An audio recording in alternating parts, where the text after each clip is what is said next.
আসসালামু আলাইকুম। আপনারা যারা আমাকে চিনেন আসলে আপনারা সবাই মোটামুটি জানেন। আমি একটা প্রাইভেট কোম্পানিতে কর্মরত আছি। সেলস অ্যান্ড মার্কেটিং সেক্টরে। যে গত রাতে আমি বাড়িতে আসছি। তো বাড়িতে আসার পর থেকে আম্মু বলতেছে যে এই যে মানে বাড়িতে বাড়ির মরিচগুলো অনেক লাল হয়ে গেছে। তা আমি এসে দেখতেছি এখানে দেখেন অনেক মরিচ, খুব বেশি মরিচ পাইকে গেছে। মানে একেবারে লাল হয়ে গেছে। আর এখন যে গরম পড়তেছে মানুষও পাওয়া যায় না। তাই আমরা ফজরের নামাজ পড়ে এসে এখন অনেক মরিচ তুলতেছি।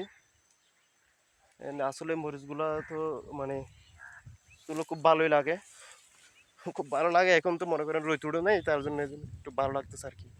আর কিছুক্ষণ পরে হলে রোদের জন্য কিন্তু মরিচ তোলা যাবে না। যে আমরা দুইজনেই ফজর নামাজ পড়ে এসে মরিচ তুলতেছি। কিন্তু আমরা এমনি চাকরি বাকরি করলেও কৃষি হচ্ছে আমাদের প্রধান পেশা। আমাদের জন্মলগ্ন থেকে কৃষির সাথে সম্পৃক্ত।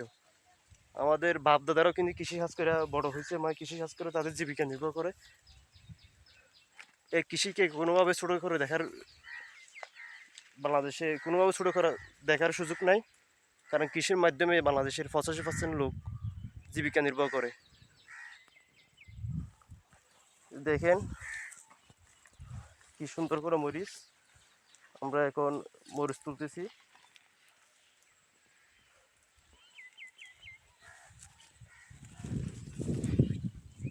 যারা বাংলাদেশের না, একেবারে সারা ওয়ার্ল্ডে যারা কৃষি কাজ করে আমার মনে হয় এরা সবচেয়ে বেশি হালাল ইনকাম করে।